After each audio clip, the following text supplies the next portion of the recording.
Amém? Pode se assentar nesse instante. Eu quero que você, junto comigo, abra a sua Bíblia no livro de Filipenses, carta de Paulo à igreja de Filipe, capítulo 2, versículo 12. Filipenses, capítulo 2, versículo 12. Creio que já vai estar ali no telão. Minha época, quando eu me converti, há 30 e tantos anos atrás, nós não tínhamos esse privilégio. Outro dia eu fui numa igreja, cheguei lá, olhei e falei, aqui não tem crente, porque não tem Bíblia.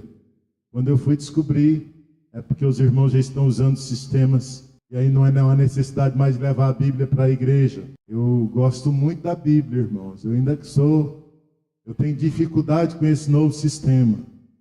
Eu gosto de ver crente atravessando as ruas e levando a Bíblia. Assim, pois, amados meus, como sempre obedecestes, não só na minha presença, porém muito mais agora na minha ausência, desenvolvei a vossa salvação com temor e tremor.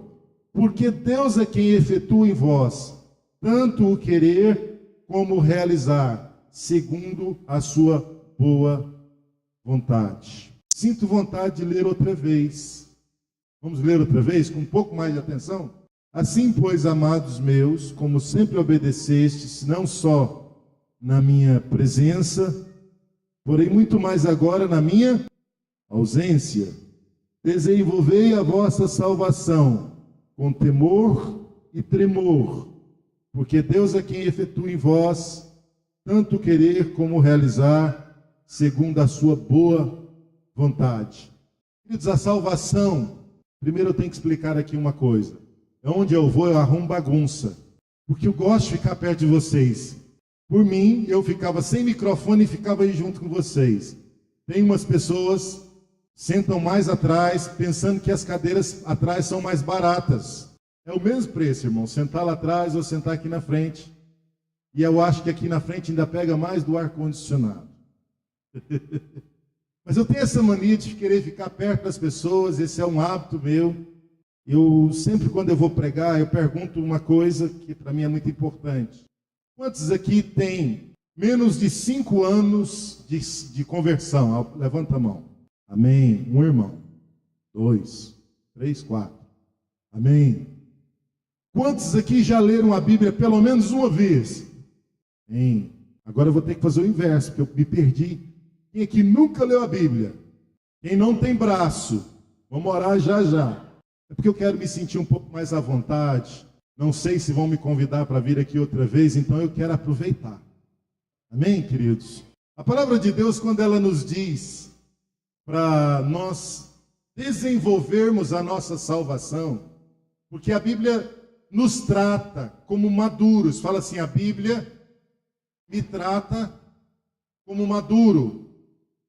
As melhores coisas relacionadas à palavra de Deus não são para pessoas imaturas, não são para pessoas que não cresceram e não desenvolveram na vida cristã.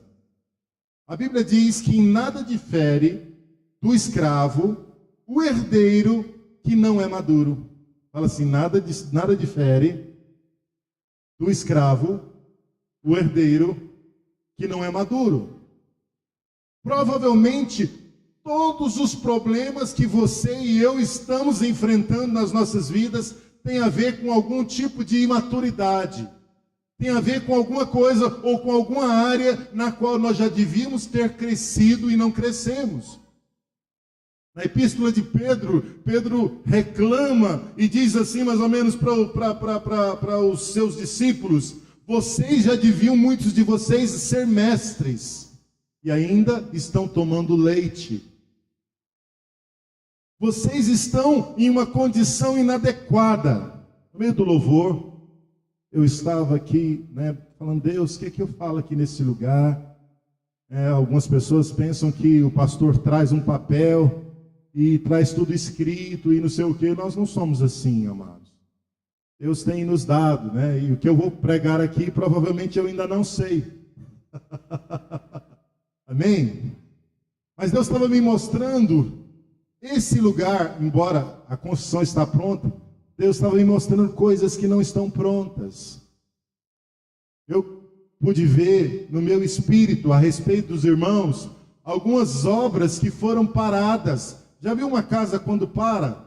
Estavam construindo e ela para e não ficou terminado. Esse foi o sentimento que Deus me trouxe a respeito desse lugar.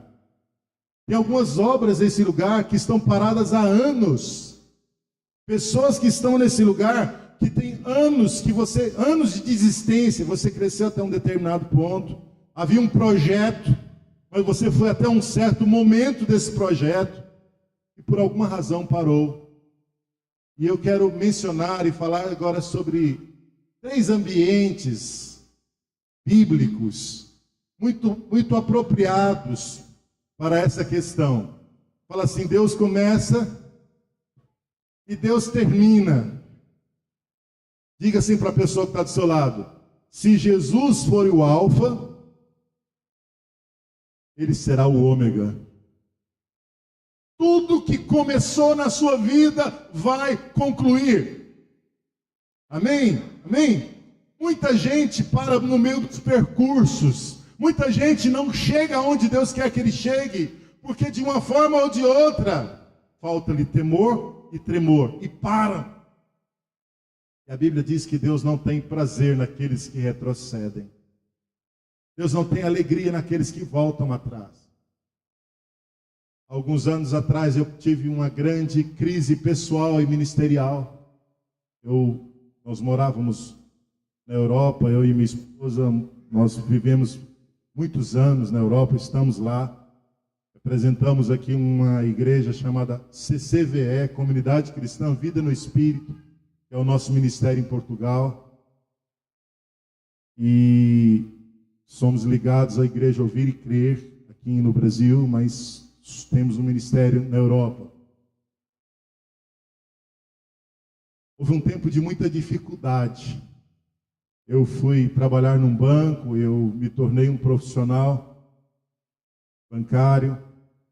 E houve um tempo de muita dificuldade. Eu me lembro de uma vez, eu falei: Senhor, eu vou desistir.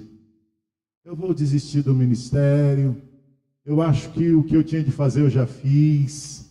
Eu acho que já não dá mais para continuar. Eu vou parar aqui. Me desculpa, mas eu não vou continuar. Está muito difícil. Irmãos, eu passei por uma crise muito séria, porque eu intentei desistir do que Deus não desistiu. Fala assim: não desista do que Deus não desistiu. Não desista de um casamento que Deus começou e ainda não desistiu dele. Não desista de uma empresa, não desista de uma universidade, não desista de um projeto começado e não terminado, pelo amor de Deus, porque foi o que Deus me mostrou aqui no início. Eu quero falar sobre 3 ambientes e eu vou simplesmente mencionar alguns textos, porque do tanto que eu quero pregar, nós vamos ficar aqui até meia-noite, se nós ficarmos lendo os textos. Então, os irmãos, anotem e leiam em casa. No livro de Jeremias, capítulo 28, fala uma coisa muito especial, e eu sinto como um dos primeiros sinais. Pode colocar aí, irmão, capítulo 28 de Jeremias. Sinto como um dos primeiros sinais a respeito da imaturidade da nossa vida. Um dos problemas mais sérios da vida cristã é uma coisa chamada incerteza. A Bíblia diz que a fé é a certeza.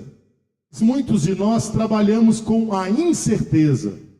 Muitos de nós ficamos no intermediário. Não chegamos aonde Deus quer para nós.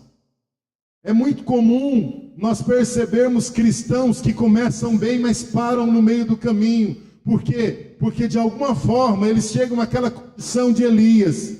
A Bíblia fala que Elias falou assim: até quando vocês vão cochear entre 2 pensamentos?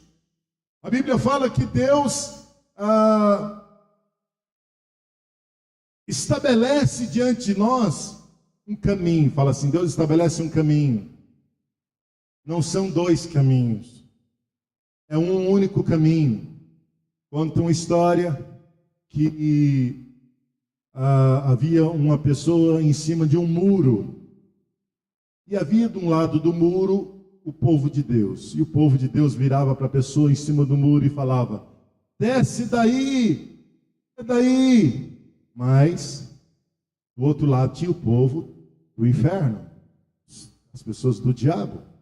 E as pessoas do diabo nunca falavam para o rapaz descer do muro. Ele ficou intrigado e foi falar com Satanás. Falou: Satanás,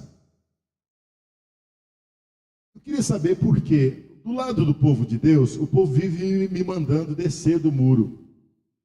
Mas do seu lado, ninguém nunca nem falou nada disso comigo. Por quê? Já que eu estou em cima do muro. Aí diz que Satanás respondeu para ele: porque o muro é meu. E quem já está em cima do muro, já está do meu lado. Algumas pessoas vivem uma vida cristã que nasceu, mas não desenvolveu adequadamente. Ficou em cima do muro. Eu fico pensando em Pedro naquele dia em que negou Jesus. Aí eu fico pensando em alguns de nós, no meio de uma situação qualquer, e alguém te pergunta: de que igreja que você é? E alguns falam assim: Irmãos, que atitude estranha. Quando é que você vai assumir o Deus que você serve? Quando é que você vai assumir dentro do ônibus, se tiver um endemoniado dizendo: aqui, olha aqui, sou eu, sou crente, tenho autoridade no nome de Jesus, pode contar comigo que eu resolvo. Amém, queridos? Fala assim: eu não posso ficar no caminho. A Bíblia chama isso de uma luta entre a nossa carne e o nosso espírito. E que luta é essa, pastor? É uma luta na qual o próprio Paulo disse assim: as coisas que eu quero fazer, essa não faço, mas aquelas que eu não quero, acabo fazendo. Algumas pessoas usam esse texto para argumentar e dizer mais ou menos assim: está vendo? Até o apóstolo Paulo passou por isso. Pois ele vence, irmãos. No livro de Jeremias, capítulo 28, existe uma guerra de profetas. Essa guerra de profetas, havia um profeta chamado Ananias. E eu quero que você grave esse nome a partir de agora. Fala assim: Ananias. E a Bíblia diz que esse profeta,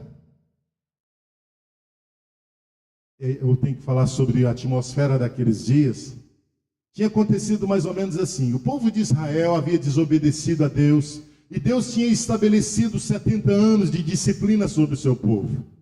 E Deus tinha usado Jeremias para dizer ao povo que por 70 anos eles estariam cativos por causa de uma disciplina de Deus, na qual Deus estava estabelecendo. No capítulo 29 de Jeremias, é aquele texto onde Deus fala assim: eu é que sei que pensamentos têm a vosso respeito, pensamentos de paz e não de mal, para vos dar o fim que desejais. Deus não estava brigado com o povo, Deus estava estabelecendo um tempo de 70 anos de disciplina e de correção. E Deus faz isso conosco, amados. A Bíblia diz que naquela situação apareceu um novo profeta chamado Ananias. E Ananias, esse primeiro Ananias que eu quero mencionar, a Bíblia diz que ele vai diante do povo e faz uma nova proposta. Diz: não, vocês estão todos enganados. Deus acabou de me falar que serão só 2 anos e tudo vai dar certo, e essa situação vai se resolver, e isso e aquilo. E houve então 2 palavras proféticas em confronto uma com a outra. Fala assim: 2 palavras proféticas. Uma das facilidades, a outra da disciplina de Deus. E a Bíblia diz que Jeremias ouviu aquela palavra, pensou, ponderou, buscou a Deus, até que chegou um determinado momento em que eles tiveram um embate, os dois. E a Bíblia diz que, como símbolo daquele tempo, havia o que é chamado canzis. Eram 2 madeiras colocadas no pescoço de Jeremias. E aqueles canzis representavam. Todo mundo que olhasse para Jeremias diria: estamos de disciplina porque Deus está nos corrigindo. E a Bíblia diz que o profeta Ananias veio e quebrou os canzis no pescoço de Jeremias. Deus falou para Jeremias: faça agora canzis de ferro. estabeleça a minha liderança sobre o povo. Sabe, queridos, nós por algum tempo podemos sim ficarmos aquela coisa, eu quero, mas eu não quero, não posso. A carne pede, o Espírito está chamando, e aquela coisa, pastor, amados, livro de Romanos, capítulo 6, Paulo fala assim: considerai-vos, pois, mortos para o pecado e vivos para Deus. Chega um determinado momento que Paulo vai falar com Timóteo sobre pecado e diz assim: Timóteo, quanto às paixões que há no mundo, foge. Fala assim: foge, sai correndo. Pastor, eu fico assim, eu não sei se eu fumo, se eu não fumo, se eu bebo, se eu não bebo, se eu faço, se eu acontece. Amados, simplesmente eu quero dizer para os irmãos o seguinte: um primeiro sinal que eu quero estabelecer de maturidade aqui nesse lugar é se você aprendeu a fugir daquilo que te mata. Fala assim: eu preciso aprender a fugir daquilo que me mata. E o salário do pecado é a morte. A Bíblia fala que quando Jesus nasceu, Jesus viveu em pelo menos 4 lugares principais. Vamos ver se os irmãos leram a Bíblia. Onde Jesus nasceu? Nazaré. Foi ou não? Foi em Nazaré? Mas ele é Jesus de Nazaré? É Nazaré ou Belém? Sim, senhor. Jesus nasceu em Belém. O que aconteceu de bacana em Belém? A Bíblia diz que em Belém, quando ele nasceu, vieram os reis magos e trouxeram presentes, ofertas e colocaram diante dele. Que coisa maravilhosa é Belém. É ou não é? Que dias gostosos. Quando você se converte, eu perguntei aqui sobre quem era menos de 5 anos de vida cristã, porque eu gosto muito de nenéns. Nenéns normalmente são cheirosos. São ou não são? Em alguns momentos, né, irmãos? Tem uns momentos que não. Mas neném normalmente é coisa cheirosa, não é? É ou não é? Você que está aí com o seu, é uma beleza. Dá um cheiradinho nele. É bom, né? Nenéns são aquelas pessoas que se convertem. A Bíblia diz que Jesus estava no começo. A nossa vida cristã, quando nós começamos também em Belém, o Belém das nossas vidas, é o tempo de receber bênçãos, é o tempo de ser abraçados, é um tempo maravilhoso. Mas a Bíblia diz que Herodes começou a perseguir o povo de Deus e queria matar as crianças. E um anjo avisa José dizendo: leva o menino para o Egito. Então o segundo lugar onde Jesus morou, Egito. Quando José leva o menino para o Egito, o que significa isso?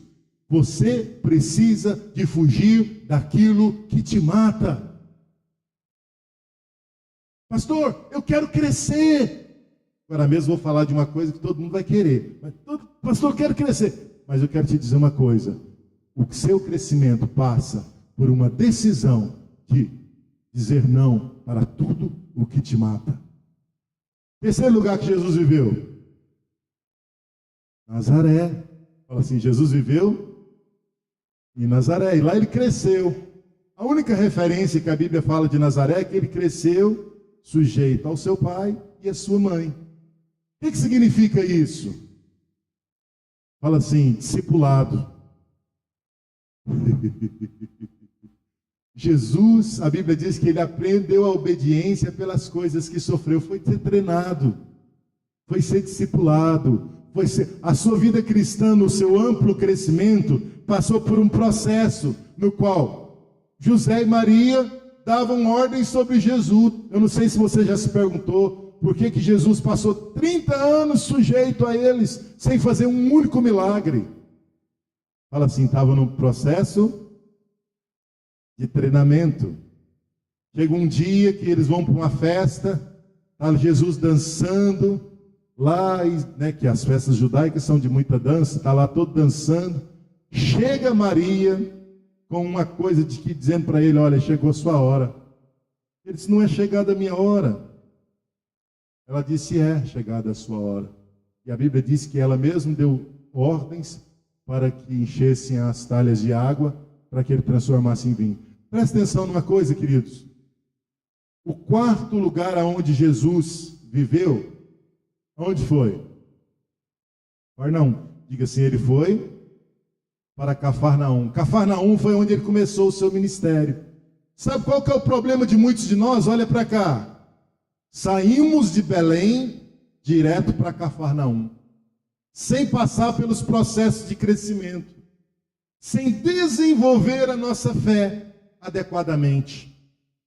Aí nós pegamos algumas pessoas e pegamos como se fosse uma criança, vestimos um terno, colocamos um sapatinho de verniz e dizemos que já é um homem. É um homem ou é uma criança?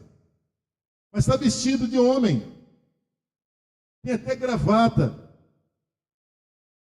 Algumas vezes eu olho para alguns cristãos, diante de algumas atitudes que eles têm, e eu percebo que são exatamente crianças vestidas de adultos, mas com comportamentos infantis. No livro de 1 Coríntios, capítulo 13, a Bíblia diz assim: quando eu era menino, eu pensava como menino, eu agia como menino, mas quando eu cheguei a ser grande, eu desisti das coisas de menino. Amém? Eu vou falar sobre um outro Ananias. A Bíblia fala, eu queria abrir com você agora, vamos tocar um pouco na Bíblia, propriamente dita. Abre a sua Bíblia no livro de Atos, capítulo 5. Atos dos Apóstolos, capítulo 5.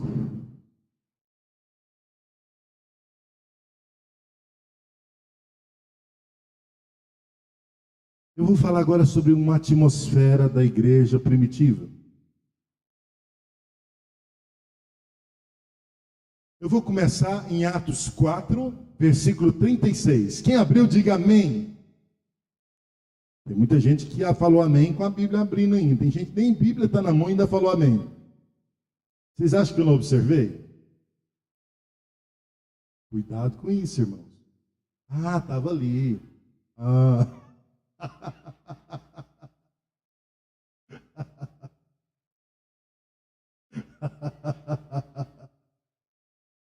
Amém. O irmão ali, como é que te chamas?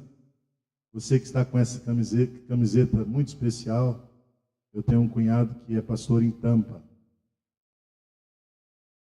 Aleluia.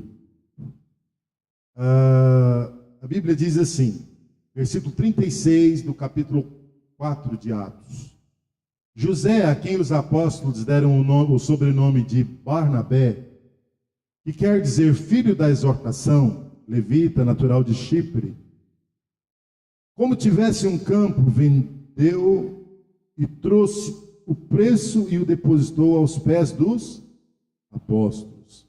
Entretanto, certo homem chamado Ananias, com sua mulher Safira, vendeu uma propriedade, mas em acordo com sua mulher, reteve parte do preço, e levando o restante, depositou aos pés dos apóstolos.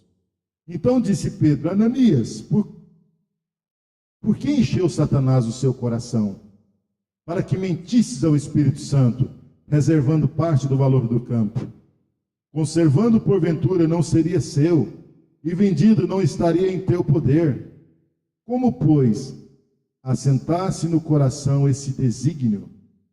Não mentisse aos homens, mas a... Ouvindo essas palavras, Ananias caiu e expirou, sobrevindo grande temor sobre todos os ouvintes. Levantando-se os moços, cobriram-lhe o corpo e levando-o sepultaram. Quase 3 horas depois, entrou a mulher de Ananias, não sabendo o que ocorrera. Então Pedro, dirigindo-se a ela, perguntou-lhe, diz-me, vendeste por tanto aquela terra? Respondeu, sim, portanto. Tornou-lhe Pedro, por que entraste em acordo para tentar o Espírito do Senhor?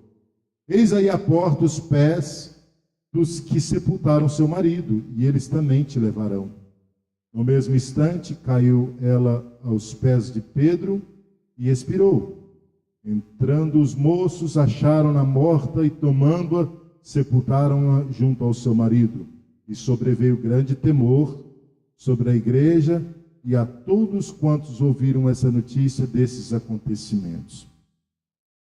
Coisa impressionante, queridos. Eu não acredito em coincidências, mas vamos pensar na coincidência. Agora lá vem outro Ananias. Eu te falei que tinha um Ananias lá atrás, agora tem outro. O que eu queria dizer é que esse Ananias também é outro sinal de imaturidade. O homem, a Bíblia diz que ele resolveu, havia um padrão estabelecido. Barnabé, que era um homem tremendo naqueles dias. A Bíblia fala que Barnabé, como é que chamava ele? Qual que era o apelido dele? Filho da exortação. Fala assim, filho da exortação. Salmo 141, versículo 5. Vou colocar. Pelo menos os irmãos sabem que estou falando a verdade. Diz assim, fira-me o justo. Fala assim, fira-me o justo. 141, versículo 5. Fala assim, fira-me o justo. E será isso benignidade. Repreenda-me e será isso o quê? Excelente óleo. E não me quebrará a cabeça, pois a minha oração também ainda continuará nas suas próprias calamidades. Eu percebo que a atitude de Ananias, quando ele tentou mentir para o Espírito Santo, e a Bíblia diz que ele tentou viver uma vida cristã de imitação, fala assim, vida cristã de imitação.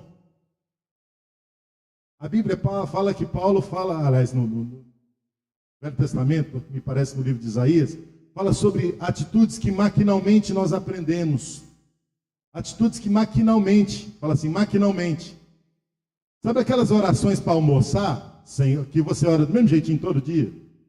Senhor, obrigado, abençoa a cozinheira, abençoa não sei quem plantou esse alimento, não sei o quê. São coisas maquinais. Se você quer saber assim, pastor, me fala da minha imaturidade, eu vou te dizer, a sua imaturidade tem a ver com tudo que é maquinal na sua vida. Tudo que você aprendeu e você pratica, mas sem uma realidade no espírito. Você é meramente um religioso ou você é um filho? Porque nada difere o escravo do herdeiro enquanto ele é criança, imaturo. E a Bíblia diz o seguinte, queridos, a Bíblia diz que ele tentou, e eu gosto muito da expressão quando a Bíblia fala lá no livro de Atos, porque só em 2 momentos da Bíblia aconteceram isso. A Bíblia diz que Satanás entrou no coração de Judas, e a Bíblia diz que Satanás entrou no coração de Ananias. Eu não sei, é difícil perguntar para o irmão, então pergunta para si mesmo. Quando foi que Satanás entrou no meu coração? Quando foi que Satanás, eu devia estar sendo influenciado por Deus, fui influenciado pelo diabo. Eu devia estar seguindo uma direção de Deus na minha vida, e de alguma forma, por alguma razão, por algum vacilo espiritual, porque eu de alguma forma permiti, eu agora venho para a igreja, e ao invés de receber vida da igreja, eu estou recebendo morte. E não poucas as pessoas ficam andando de igreja em igreja, falando mal do pastor, falando mal de todo mundo, e dizendo, essa igreja está fria, essa igreja não está me correspondendo, as coisas não estão acontecendo ali. Querido, e o problema não é a igreja. Você que de alguma forma permitiu que você tivesse uma atitude como essa. E é uma noite de mudança e de salvação, em nome de Jesus. Hein? A Bíblia diz que acontece aquela situação na qual Ananias, a sua esposa, chega E a Bíblia diz que Pedro pergunta para a esposa dele, e ela responde da mesma forma. Fala assim: não, eu não posso ser cúmplice das obras do inferno. Que tipo de irmão que você quer ter aqui na igreja? O que te fere? Ou aquele que passa a mão na sua cabeça? Ah, eu quero um pastor que vai lá em casa e come macarrão e come picanha, né? Eu quero isso, eu quero aquilo. Ah, eu quero. Pastor, por que você não compra um carro para buscar nós em casa? Que aí a gente, né? O carro traz e nós somos, né? Coloca umas cadeiras de massagem ali na entrada da igreja e massageia, né? Que delícia de igreja. Alguém traz uma limonada.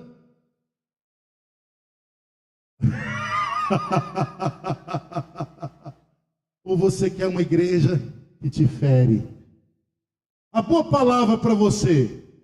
Como é que você sai aquela porta fora falando que a palavra foi boa? A palavra que você gostou, porque foi uma palavra que não te incomodou muito. Ou a palavra que você não gostou, porque aquela palavra confrontou o seu espírito. Maduros comem coisas maduras. Maduros querem mais de Deus, ainda que isso lhe custe. Eu me lembro quando lá em João 6, as pessoas abandonaram Jesus e Jesus vira para os discípulos e fala: vocês não querem ir também? A Bíblia diz que eles viraram para Jesus e disse: aonde iremos nós? Pois só tu tens as palavras da vida eterna. Sabe, querido, um sinal de maturidade na sua vida é quando você disser: aonde irei eu? Jamais eu vou deixar de ir no culto da igreja para ficar assistindo a novela ou o Fantástico, ou sei lá o que estiver passando. Jamais. Aonde irei eu? Que tipo de crente eu sou? Muitas vezes você pergunta: que tipo de igreja é a minha? Que tipo de pastor é o meu? Mas eu quero te estimular nessa noite, perguntar para você: que tipo de pessoa você é? Em que nível de vida cristã você alcançou? As ofertas revelam muito a seu respeito. Porque você, quando vai ofertar, você pode de alguma forma estar vivendo uma hipocrisia espiritual. E Deus não se agrada desse tipo de coisa. Sabe o que a Bíblia fala? Vai trazer sua oferta, mas você lembra que alguém tem alguma coisa contra você, vai lá e conserta. Vai lá e ajusta. Queridos, ajustar coisas, pedir perdão é coisa de gente espiritual. Amém? Eu estou farto aí de, no meio da noite, ter pessoas batendo na porta da minha casa. Pastor, o que foi, irmão? Vim te pedir perdão, eu nem sei o que é. A pessoa me abraça, 3 horas da manhã, e não conseguia dormir. Eu falei: então, irmão, agora vai dormir em paz. Amém? E eu também. Sabe, queridos, a primeira atmosfera lá do Velho Testamento era de um Ananias de briga de profetas. A segunda atmosfera que eu apresentei para os irmãos foi um Ananias que queria imitar um Barnabé. Fala assim: ele queria imitar um Barnabé. Finalmente, para terminar, eu tenho que falar de um Ananias bom. Eu já falei tanto. Vai que tem alguém que chama Ananias aqui. Eu não posso terminar isso mal, amém? Abre a sua Bíblia então, aqui um pouco à frente, no livro de Atos, capítulo 9. Aleluia. Vou falar sobre o Ananias bom. Versículo 10. Atos, capítulo 9, versículo 10. Ora, havia em Damasco um discípulo chamado Ananias. Disse-lhe o Senhor numa visão: Ananias. Ao que respondeu: eis-me aqui, Senhor. Então o Senhor lhe ordenou: e dispõe-te e vai à rua que se chama Direita, e na casa de Judas procura por Saulo, apelidado de Tarso, pois ele está... Eu gosto de dizer, eu nem vou continuar aqui agora, só para falar uma coisa. Tem gente que acha que é só Velho de crente que ora, né? Não é? Queridos, Paulo tinha acabado de converter. Ele tinha caído no cavalo há 3 dias. Ele já era um homem de oração. Fala assim, igreja que ora muito, vê muito poder. Igreja que ora pouco, vê pouco poder. Igreja que não ora, não vê poder. Eu gosto de pregar nos lugares onde ninguém me conhece e eu não conheço ninguém. Mas o último milagre que aconteceu aqui, há quanto tempo aconteceu? Porque a igreja que não ora tem pouco, tem nenhum poder. Irmãos, a oração é a respiração do crente. Amém? Se algum dia eu puder voltar aqui, os irmãos não sentirem assim muito ruim que eu venha, eu vou falar sobre oração nesse lugar. Mas preste atenção numa coisa. Paulo, com 3 dias de convertido, estava orando. Todas as coisas que acontecerão na sua vida, acontecerão como fruto de oração. E crente imaturo é o crente que não ora. Hein? Quantos aqui querem melhorar a vida de oração? Querem orar mais? Querem aproveitar mais o tempo? Querem andar pela rua? Querem, limpar a casa, viver num contexto de oração? Sabe, amados? Oxalá na segunda-feira você fosse o crente do domingo. Porque às vezes os problemas de trânsito vão acontecer amanhã. Quem anda de moto, vai abrir gente, vai abrir porta na sua frente. Vai acontecer circunstância na sua frente. Você vai passar pelas mesmas circunstâncias dessa semana. Sabe o que vai acontecer? Se você for o crente de domingo à noite naquela hora, vai ser diferente a história. Amém? Seguindo. E viu entrar um homem chamado Ananias, impondo-lhes as mãos para que recuperasse a vista. Ananias, porém, respondeu: Senhor, de muitos tenho ouvido a respeito desse homem. Quantos males tem feito aos seus santos em Jerusalém? E para aqui trouxe a autorização dos principais sacerdotes para prenderem a todos que invocam teu nome. Mas o Senhor lhe disse: vai, porque é para mim um instrumento escolhido para levar o meu nome perante gentios e reis, bem como perante os filhos de Israel. E lhe mostrarei o quanto lhe importa sofrer pelo meu nome. Então Ananias foi entrando na casa, impôs-lhe as mãos, dizendo: Saulo, irmão, o Senhor me enviou, a saber, o próprio Jesus que te apareceu no caminho por onde vinhas, para que recuperes a vista e fiques cheio do Espírito Santo. Imediatamente lhe caíram dos olhos como que umas escamas, e tornou a ver. E a seguir levantou e foi batizado. E depois de ter se alimentado, sentiu-se fortalecido.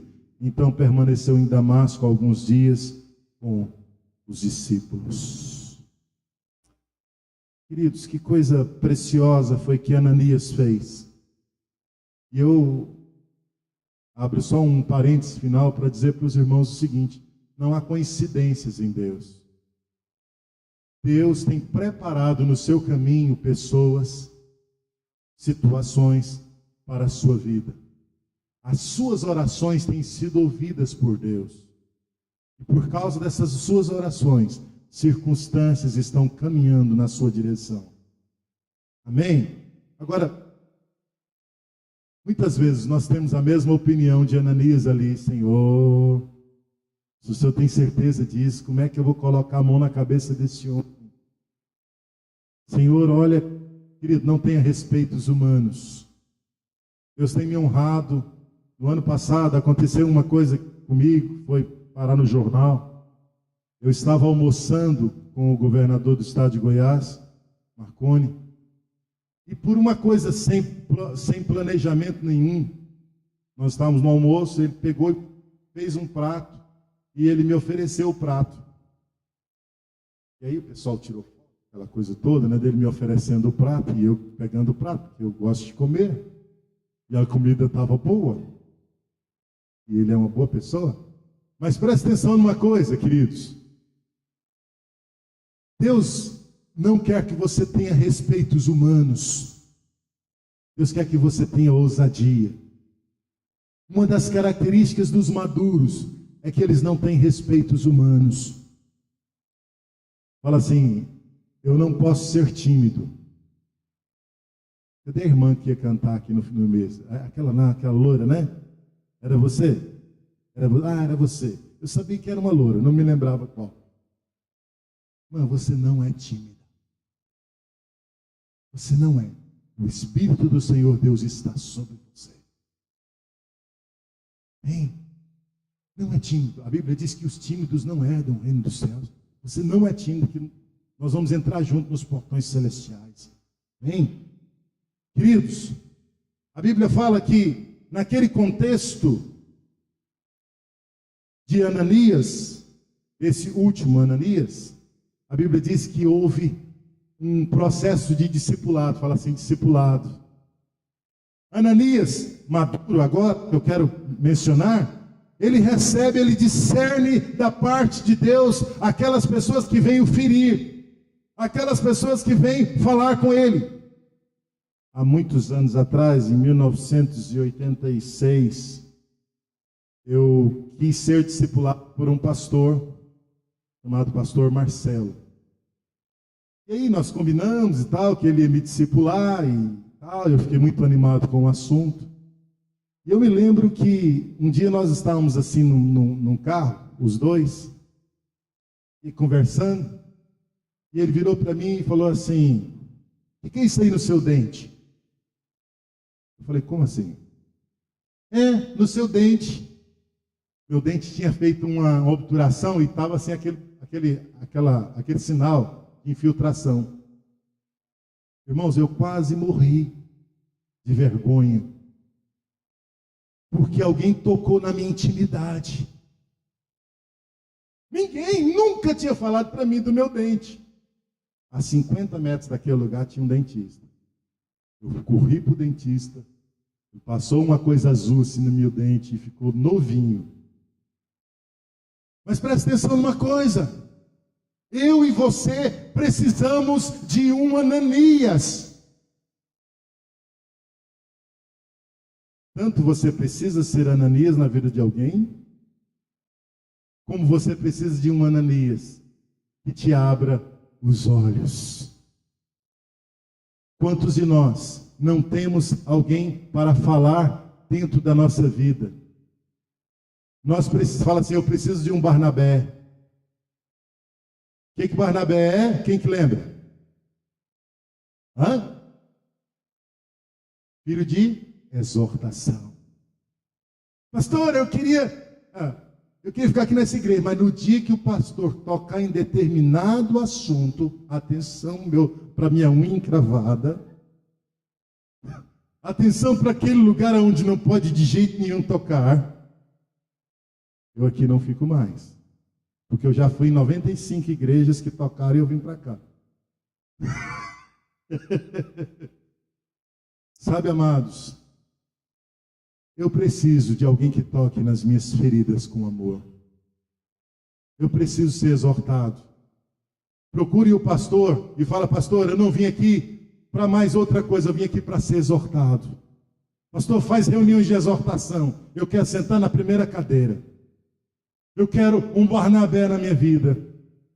Queridos, a Bíblia diz que Paulo e Barnabé foram enviados.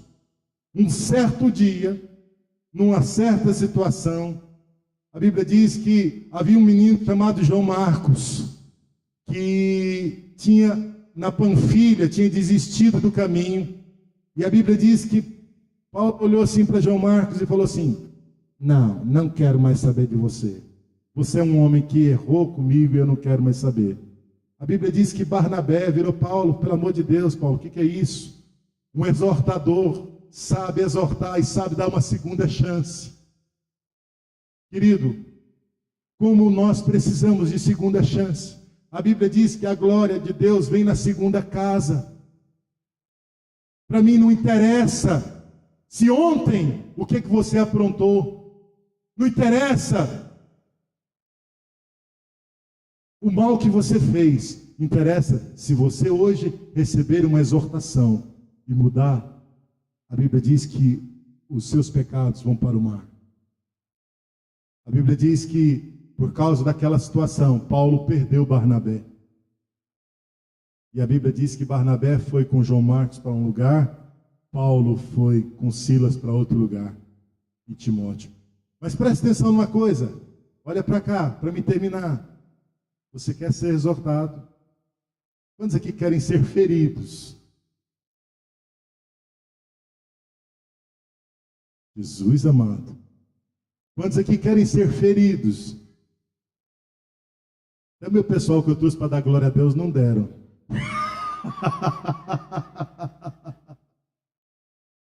Não estou falando ferido pelo diabo. Não estou falando de ferido pelo mundo. Eu estou falando ferido pelo justo e por sua justiça. Nessa noite, queridos, eu vim aqui para dizer para os irmãos que os irmãos caminham da imaturidade, porque o servo, o herdeiro, não tem nenhuma diferença do escravo enquanto ele é imaturo. E que os irmãos sejam maduros. Amém? Que a maturidade governe a sua vida. Que a sua vida, que se Deus foi o alfa, seja também o ômega. Tudo que Deus começou, Ele há de completar nesse lugar. Aqui tem ministérios que estão se formando, pastores que serão enviados desse lugar. Deus deu uma palavra para essa igreja, e essa palavra se cumprirá a respeito de um envio de pessoas. Essa igreja, ela não nasceu para ser só nesse lugar. Esse que é um lugar de treinamento, esse é um lugar onde pessoas desse lugar irão para muitos outros lugares e nações. Esse lugar é um lugar onde as pessoas precisam de vir para ser treinadas e Deus as levantar. Amém? Amém, queridos? Esse é um lugar de crescimento espiritual. Esse é um útero espiritual. É assim que eu proclamo nesse lugar para a glória do nome de Jesus. Fica de pé onde você está. Aleluia. Eu queria chamar aqui o irmão ou a irmã do teclado. Não sei se já foi embora. Está na salinha? Amém. Então, um irmão de algum outro instrumento. Isso, meu pastor. Amém. Glória a Deus. Feche seus olhos por um instante. Eu peço ao Espírito Santo que te leve na sua própria história. Todos os tropeços, todos os acontecimentos negativos que têm acontecido na sua vida têm a ver com imaturidade. A Bíblia diz no livro de 1 Coríntios: quando eu era menino, eu pensava como menino, eu agia como menino, mas quando eu cheguei a ser grande, eu desisti das coisas de menino. Sabe, querido, essa noite é uma noite de desistência. Essa é uma noite em que você precisa deixar aqueles comportamentos. Ainda há crentes que ficam de mal, ainda há pessoas que ainda não conseguiram perdoar, ainda há pessoas ainda que não deixaram o leite espiritual, não avançaram. Ainda há pessoas que precisam de um novo start espiritual. Eu não quero respeitar aqui apenas aquele dia que você aceitou Jesus. Eu particularmente sinto vontade de aceitar Jesus hoje de novo. No livro de João, no capítulo 1, a Bíblia diz que no princípio era o Verbo, e o Verbo era Deus e estava com Deus. A Bíblia diz que ele veio e se tornou homem. A Bíblia fala que ele andou entre nós cheio de graça e de verdade. Mas muitos o resistiram, muitos se viraram as costas para ele. Mas a todos quantos o receberem, a Bíblia diz que Deus deu o poder de serem feitos filhos de Deus. Filho de Deus cresce. Filho de Deus não é nanico. Filho de Deus não é criança a vida toda. Filho de Deus se torna príncipe. Filho de Deus apossa da herança. Filho de Deus alcança. Filho de Deus manifesta a própria glória de Deus. A Bíblia diz que obras maiores do que Ele fez nós faríamos. Mas isso não tem a ver com infância espiritual. Isso tem a ver com maturidade. Isso tem a ver com a iniciativa, com um coração que recebe e que se torna filho. A Bíblia diz que não nasceram da vontade da carne e nem nasceram do homem, mas nasceram de Deus. Com a sua mão levantada, eu declaro que nesse instante o poder de Deus vem sobre a sua vida. Eu sinto que Deus está dando segunda chance para algumas pessoas. Há nesse lugar algumas pessoas que são como João Marcos, mas que tem uma palavra de exortação para mudar a sua vida. Nesse lugar há pessoas que recebem da parte de Deus e querem dizer: vira-me o justo e eu nunca mais serei o mesmo. Dê um abraço na pessoa que está do seu lado. Pode dar um abraço e fala assim: eu quero ser ferido. Eu quero que você me diga a verdade. Esposas, digam para os seus maridos assim: eu não vou concordar com você quando você estiver errado. Eu vou ser um instrumento de Deus na sua vida. Eu não vou ser cúmplice de obra nenhuma que desonre a Deus. Em nome de Jesus.